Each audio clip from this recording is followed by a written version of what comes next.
multiple options that are available to us in the authoring and the publishing overview. We'll set up a new development environment. We'll create a launch library in a development environment. We even add and compile the launch library with default settings. We'll then go ahead and include a library in the head tag of our web page, and we'll see if the script is loading correctly or not. Moving on, as I said, in the authoring and publishing sections of your launch setup, you have multiple options available. Authoring comprises of rules, data elements, and extensions.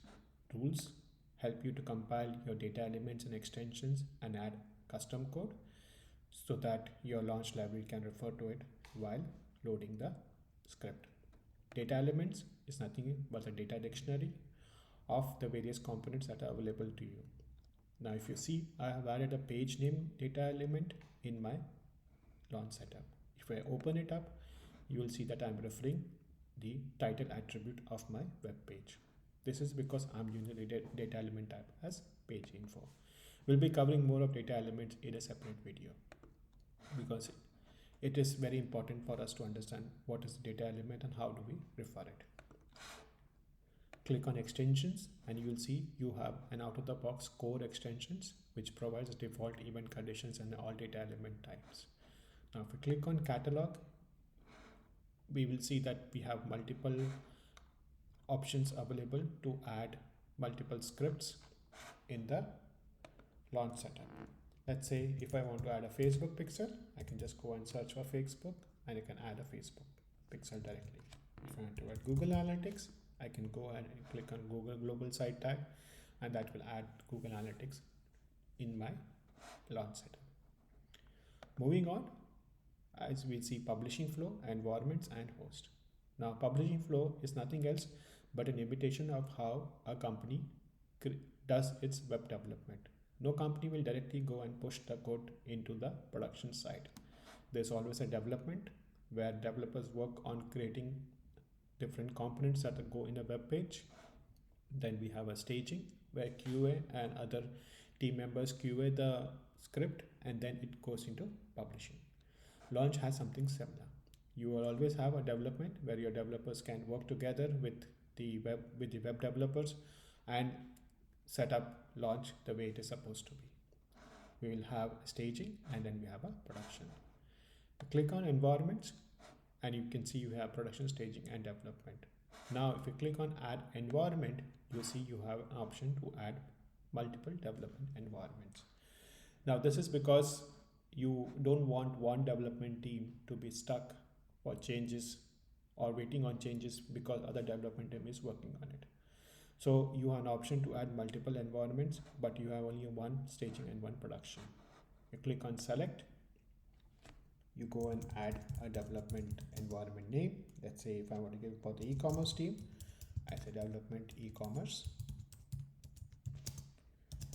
I give it the date.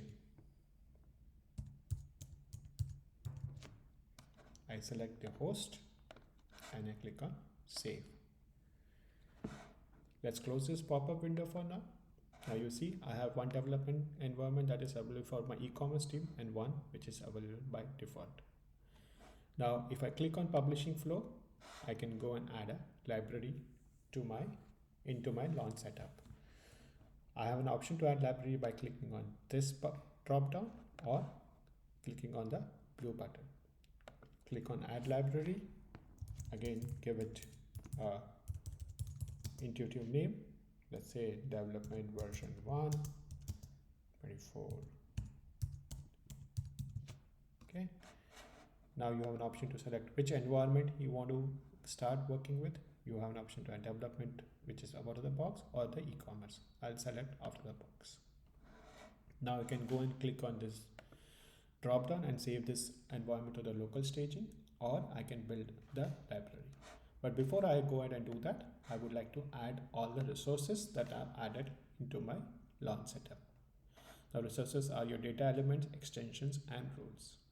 Now if I click on add all change resources, you'll see I'll see my page name data element and my core extension. Depending on how many data elements you have, those will get added out here. Click on save and build to development. Give it a couple of seconds, and then if everything is all right with the launch setup, it will show you a green button. Now, what we need to do is we need to add this JavaScript snippet into our web page. How do we do that?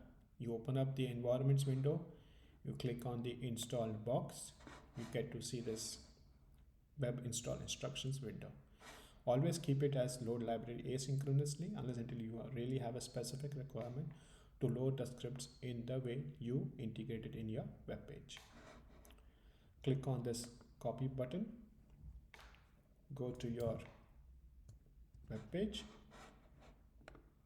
and add the script that you have copied just above the closing head tag. Save it. Now we'll see if the script is loading correctly or not. Open up your web page, click on refresh, open up the developer tools. Now since I haven't added any extension yet, I will not be able to see anything in my network tab because it will not be sending any beacon to Adobe Analytics servers. How do I still check it? Let's refresh it once.